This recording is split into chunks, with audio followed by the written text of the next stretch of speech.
Ya kalau memang dia nggak melakukan ngapain? Oh kita bisa ngelakuin harus datang sama karena kita periksa sendiri aja. Ya tinggal saya tunjukin nanti dari mana kan teknisnya kan ada teknis tersendiri secara konstruksi kedokterannya. Konstruksinya nggak tahu kita kan apa tes DNA itu pakai apa. Oh iya datang apakah diambil darahnya atau tadi apa kan ada khusus dia kan secara laboratorium.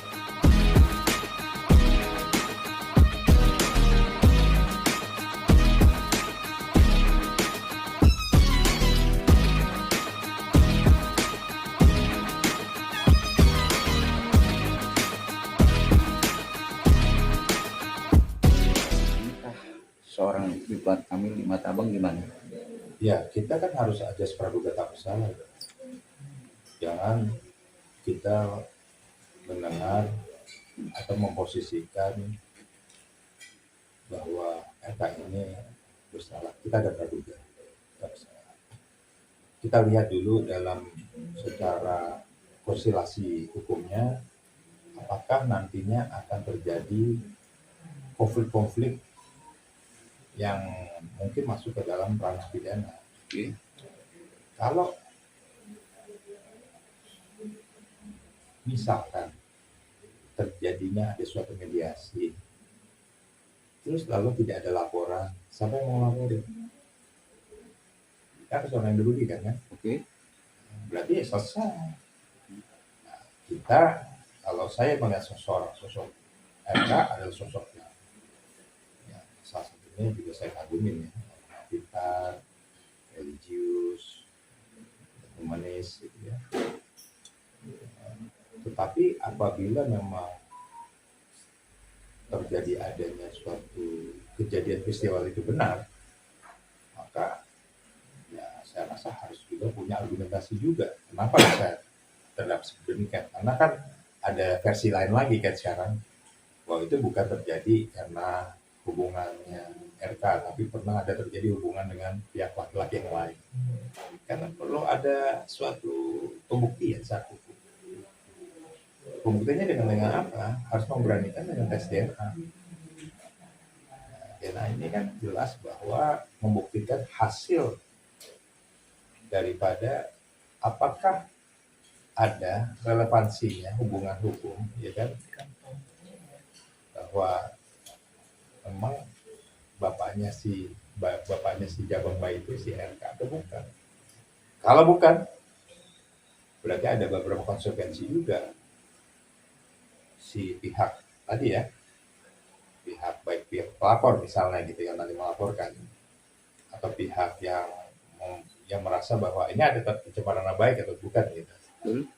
Pertanyaannya kan harus dua kategori domain hukum yang berbeda. Satu sisi perzinahan, satu sisi perbuatan peristiwa adanya anak yang memang ini siapa yang melakukan perbuatannya. Oke. Misalnya yang melakukan bukan RK, seseorang yang lain, berarti dia ini salah dong posisinya, bukan RK sebagai subjek yang memang menjadi arah bahwa ini harus bertanggung jawab, atau kategorinya apakah bisa zina atau tidak nih pertanyaannya kan. Gitu. Nah, ini ada kalau dengan saksi yang baru dikatakan bahwa anak tersebut katanya ya bahwa berasal dari seseorang yang pernah berhubungan, nah loh itu gimana?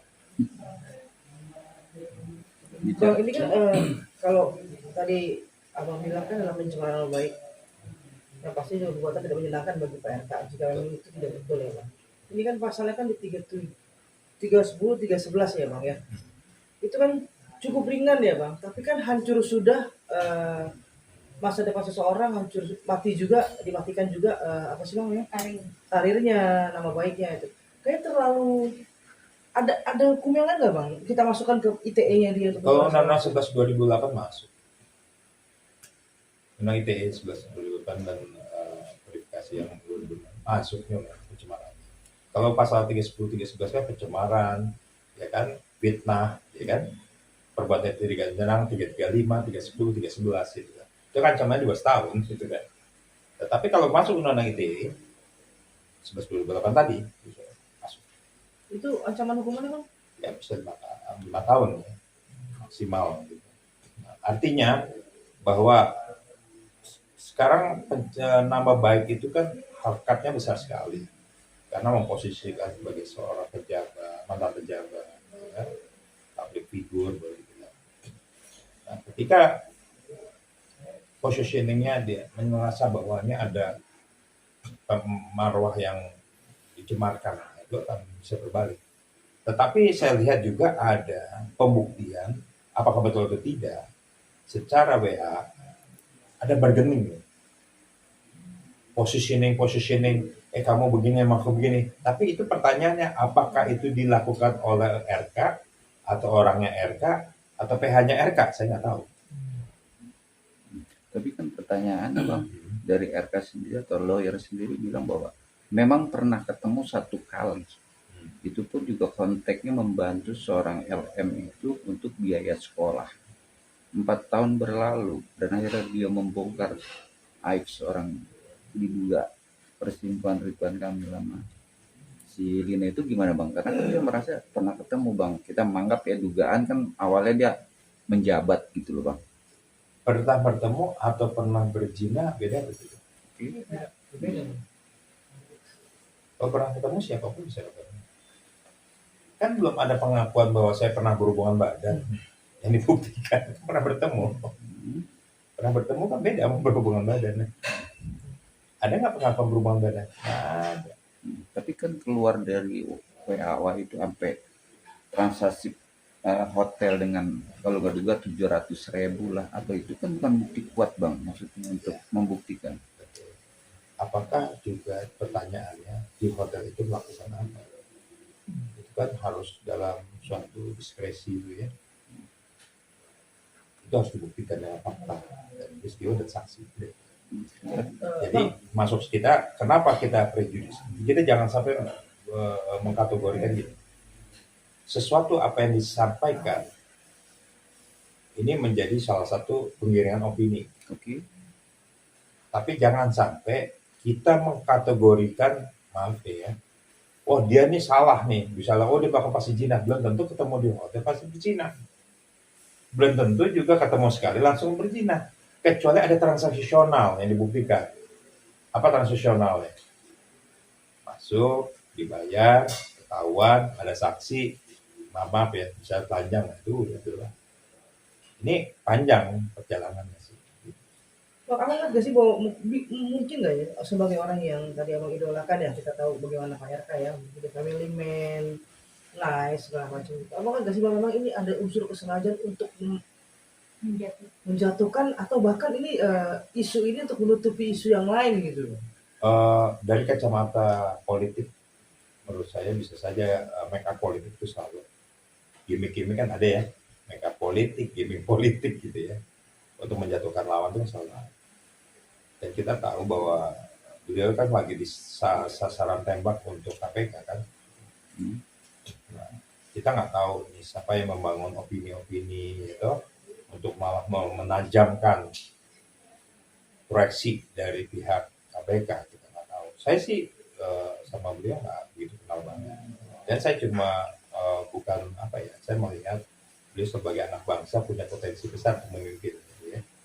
Tetapi dengan kejatuhannya soal pribadi, bagi saya, menurut saya pribadi, ya ketika dia melakukan hubungan, melakukan hubungan dengan seorang wanita, lalu dengan punya tanggung jawab, lalu dengan dialogis yang baik, lalu ya mungkin setiap orang bisa saja terkena kasus yang sama, tapi mungkin tidak ditampilkan. Tetapi kecuali dalam masalah tadi adanya korupsi, adanya penyalahgunaan kewenangan, itu yang bagi saya kecewa. Kenapa? Kita menghargai harkat martabat wanita apapun. Tapi ketika dia bertanggung jawab bahwa saya mau bertanggung jawab, misal gitu ya, saya salah, saya nikahin misalnya gitu kan, saya anak ini kalau memang anak saya akuin gitu, dan ini saya asuh benar. Terus kategorinya salahnya di mana? Ayo.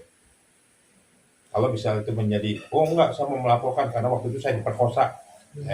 Kan sama-sama mau. Iya, betul, betul. Berarti bisa dibilang kayak ini tumbal politik gitu seperti apa Bang? Oh enggak kebal politik. Maksudnya begini, Tumbal lah. Tumbal. Ya, tumbal politik. Oh, tumbal politik juga enggak, tapi ditajamkan aja secara politik untuk kalau menjatuhkan dalam seseorang kan punya brand image gitu ya. Maka di belakangnya siapa? Ngarahnya ke sana tapi hantamnya di sini gitu. Nanti pasti ada yang ditujukan di ujung nih ntar. Begitu. Bang, ini kan aib bang, ya kan, apalagi bicara anak, ya kan, janin, apa gitu motif untuk menjatuhkan seseorang kan nggak masuk nalar atau logika bang. Kalau abang sendiri menganalisanya gimana bang?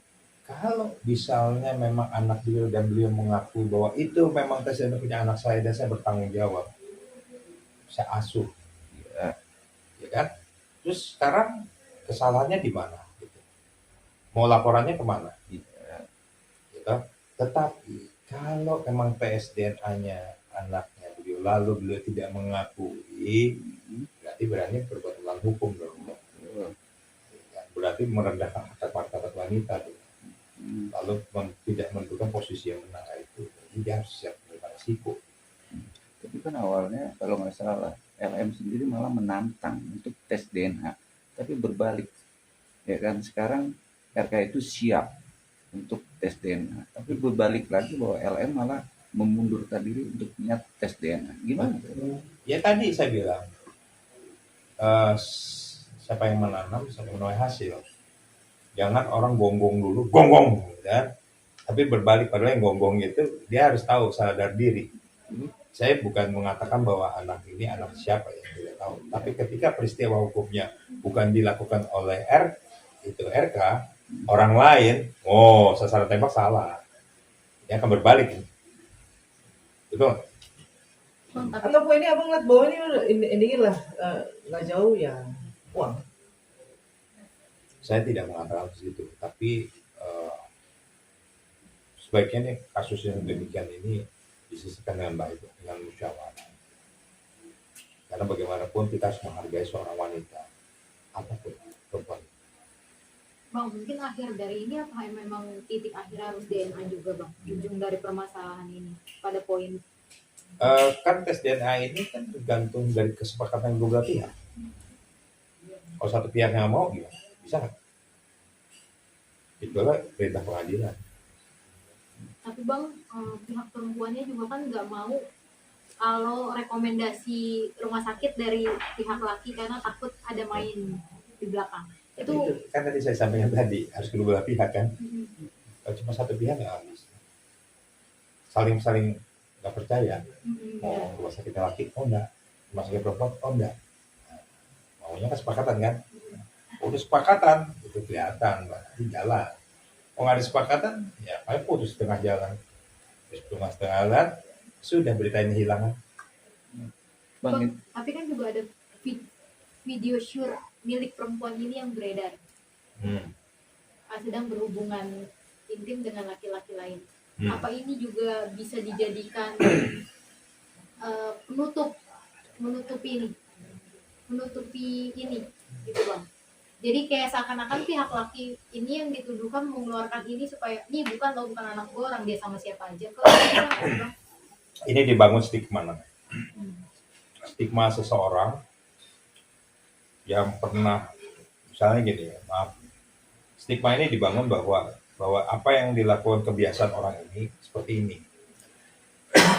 Artinya kan meluruskan bahwa RK ini, wah kan saya nggak terlibat, kan mungkin ya, bahwa apakah betul nggak sih si perempuan ini pernah berhubungan dengan laki lain, kan dibangun stigma lagi. Nah, kalau dibangun stigma, akhirnya para masyarakat atau netizen menilai dong, kan ini dibangun itu kan.